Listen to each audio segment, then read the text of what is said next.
जन सुराज का समता मूलक समाज का 5 सूत्र है।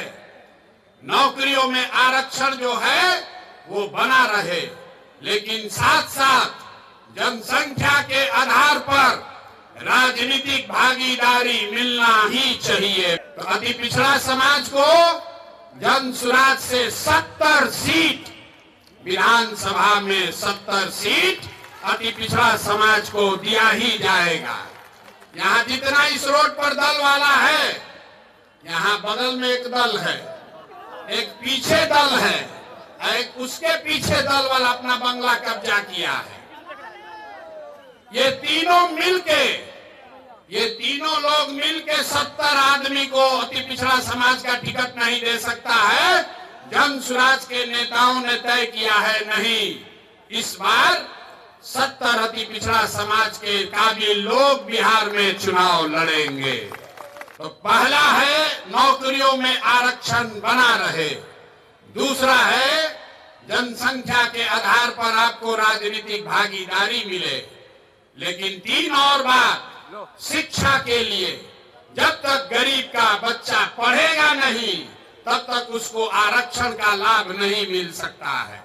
इसलिए जन सुराज ने कहा है, जब तक सरकारी शिक्षा की व्यवस्था सुधरे नहीं, कैसे कि लालू नीतीश ने यहाँ शिक्षा व्यवस्था इतना खराब कर दिया है, इसको सुधारने में बरसों लगेंगे।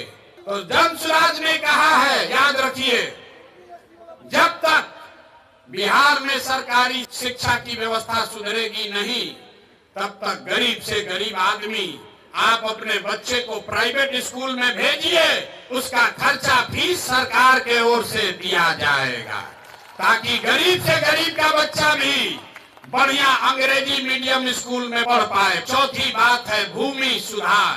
पूरे देश में 100 में 38 आदमी भूमिहीन है। बिहार में 35 साल से समाजवाद का नारा देने के बाद भी 100 में 60 आदमी भूमिहीन है। तो भूमिहीनों की संख्या कम हो, इसलिए जन सुराज की जब सरकार बनेगी तो 3 वर्ष में भूमि सुधार यहाँ लागू किया जाएगा, ताकि भूमिहीनों को जमीन मिल सके।